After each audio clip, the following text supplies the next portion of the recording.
Khalid bin Walid, pernah dengar? Masuk Islam, belajar bimbingan Quran. Nabi punya sahabat 12.000, 38-nya panglima. Kualitas satunya bisa menaklukkan Persia dan Romawi. Baca tentang sirah Khalid, racun gak tembus. Saya diskusi dengan teman-teman TNI beberapa waktu lalu. Keluarkan, ada bimbingannya. Itu Khalid saat masuk Persia, si Ratu Persia sedang megang racun yang paling kuat.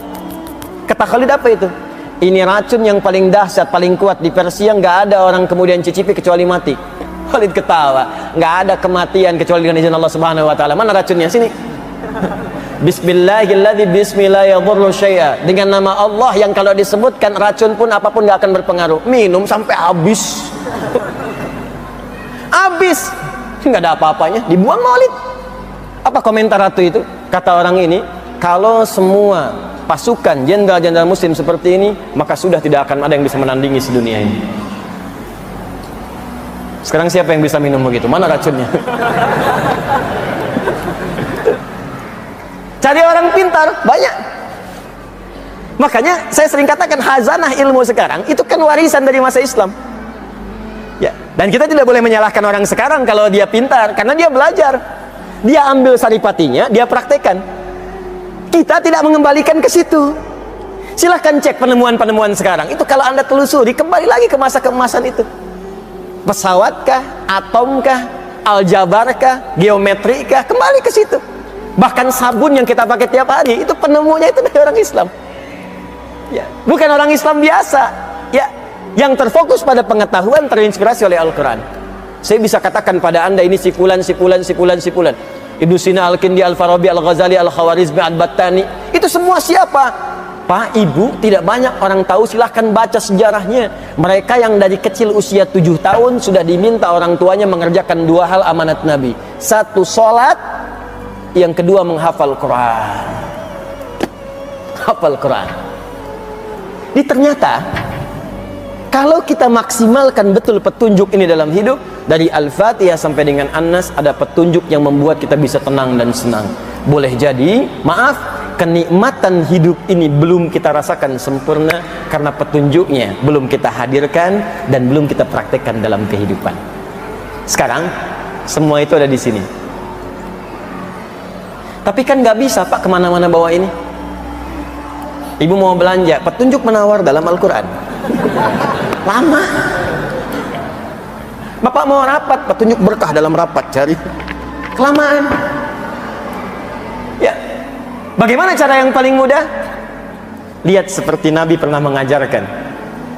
Lihat seperti Nabi pernah mendidik sahabat-sahabatnya sehingga mereka menjadi mulia seperti di kemudian hari dan jadi khairu ummah. Inilah kesaksian langsung dari sahabat Utsman bin Affan, Ali bin Abi Thalib radhiyallahu taala anhuma ketika menerima informasi dari Nabi. Informasi ini disampaikan ke kita oleh Al-Imam Al-Bukhari ya, lewat kitabnya Sahih Al-Bukhari, Kitabul Jami, nomor hadis 4719. Ya. Al-Imam Al-Bukhari menerima hadis ini dari Hajjaj bin Minhal. Hajjaj bin Minhal menerima dari Syu'bah. Syu'bah menerima dari Alqamah bin Marsad. Alqamah bin Marsad menerima dari Sa'ad bin Ubaidah. Sa'ad bin Ubaidah menerima dari Abu Abdurrahman As-Sulami. Abu Abdurrahman As-Sulami menerima dari Utsman bin Affan dan Ali bin Abi Thalib radhiyallahu taala anhuma dari Nabi sallallahu alaihi wasallam qaal khairukum man ta'allamal Qur'ana wa 'allama. Jika Anda ingin jadi orang baik seperti kalangan orang dulu itu dan ingin tenang dan senang hidupnya, maka sebaik-baiknya Anda ialah orang yang mau belajar Al-Quran dengan serius dan mengamalkan Quran dalam hidupnya itu. Cara paling mudah, maka turunlah keterangan di firman Allah Subhanahu wa taala. Fokus, alih-alih kita capek, dan ini tidak salah, membawa mushaf ke setiap tempat yang suci dan benar.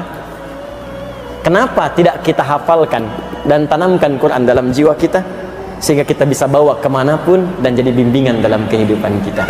Maka turunlah kemudian tawaran di Quran surah ke-54 ayat 17, ayat 22, ayat 32 dan ayat ke-40. Kita masuk pada intinya. Quran surah 54 ayat 17, ayat 22, ayat 32, ayat 40. walaqad yassarnal qur'ana lidzikri fahal mim muddakir. Saya baca terjemahannya dengan cukup singkat.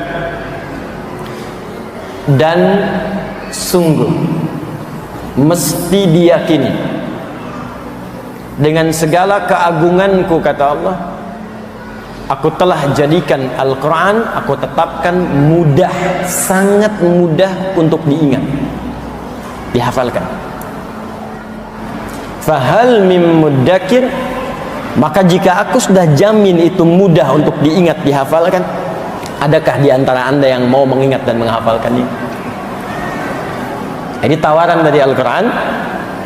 Kata Allah, alih-alih engkau capek, aku mudahkan. Saking mudahnya, aku jamin semua kalangan tanpa batas bisa menghafalkannya. Dan itu sudah terbukti sekarang. Pernah lihat anak kecil hafal Quran? Sekarang bukan cuma anak kecil, saking mudahnya Allah tunjukkan, yang lumpuh otak hafal, yang kata manusia tak bisa melihat hafal. Saya lebih senang menggunakan kosakata yang Allah berikan kenikmatan kepadanya sehingga tak mampu melihat maksiat dalam hidupnya. Ya, hafal. Yang sepuh hafal. 80 tahun hafal Quran ada, 90 tahun hafal Quran ada. Ya, tanpa batas Bu, Pak. Dia jangan pernah mengatakan begini, susah, faktor U. Bukan usia, usaha. Karena itu Allah jadikan Quran turun itu kurang lebih selama 22 tahun. Kan Nabi usia 40 tahun kan pertama kali menerima. Tambah 20 berapa? 62. Jangan lihat nabinya, di situ ada Abu Bakar, ada Umar, ada Abdullah bin Abi Umi Maktum yang lebih sepuh dari Nabi. Artinya mereka menghafal Quran itu dalam kondisi sudah sepuh, Pak, Bu. Itu kan orang Arab, Ustadz, hafalin KUHP yang bahasa Indonesia. Apa setiap orang Indonesia hafal KUHP? Hafal undang-undang dasar bahkan? Hafal pasal-pasal? Belum tentu. Dia orang Arab pun, gak semua orang Arab bisa hafal Quran, Pak. Gak semua. Dia yang mau sungguh-sungguh bisa hafal. Beo Bekasi bawa ke Mekah, ajarin Al-Fatihah, hafal. Unta Arab diajarin, gak akan bisa. Ya bukan karena nggak bisa bicara atau yang lain, ini filsafat bahasa saja. Karena tak mau usaha, nggak mungkin. Jadi semua diberi kemudahan. Ini tidak berlaku hukum Arab atau non-Arab. Nggak berlaku. Pernah dengar kisah Abu Jahal hafal Quran? Tidak. Abu Lahab turun surah Al-Lahab, tapi belum tentu Abu Lahab yang hafal Quran. Belum tentu. Jadi kalau anda tidak menginginkannya, kalau anda bahkan bertentangan dengannya, mustahil anda bisa menghafalkannya. Tapi poinnya, aku jadikan mudah, kata Allah, Quran bisa dihafal dari sejak zaman Nabi sampai tanpa batas. Yang maaf, yang tak melihat ada Abdullah bin Abi Umi Maktum. Yang anak kecil ada Ibnu Abbas, ada Ibnu Omar. Yang anak remaja sampai dewasa pemuda ada Ali bin Abi Thalib. Yang kalangan ke atas dikit ada Utsman bin Affan. Anda pedagang, anda pengusaha, anda orang kantoran, Utsman sama. Anda birokrat, Amr bin As sama.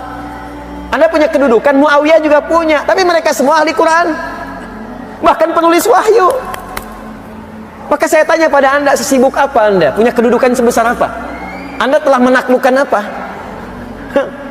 Muawiyah itu presiden dulu, hafal Quran, penulis wahyu.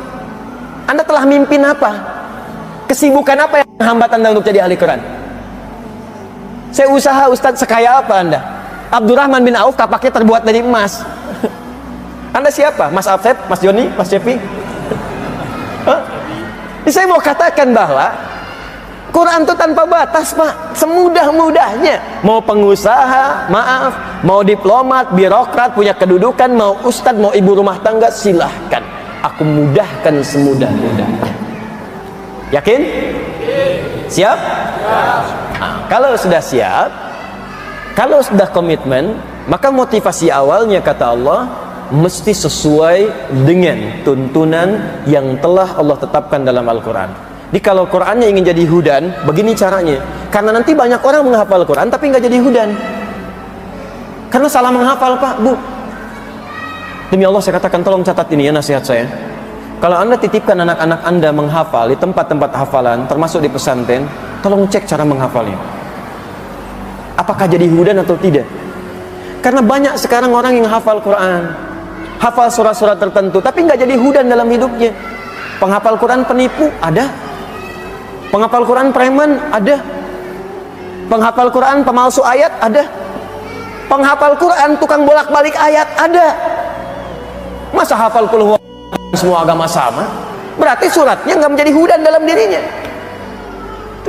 Jadi ada banyak orang sekarang menghafal Quran, cuma caranya keliru, nggak jadi hudan.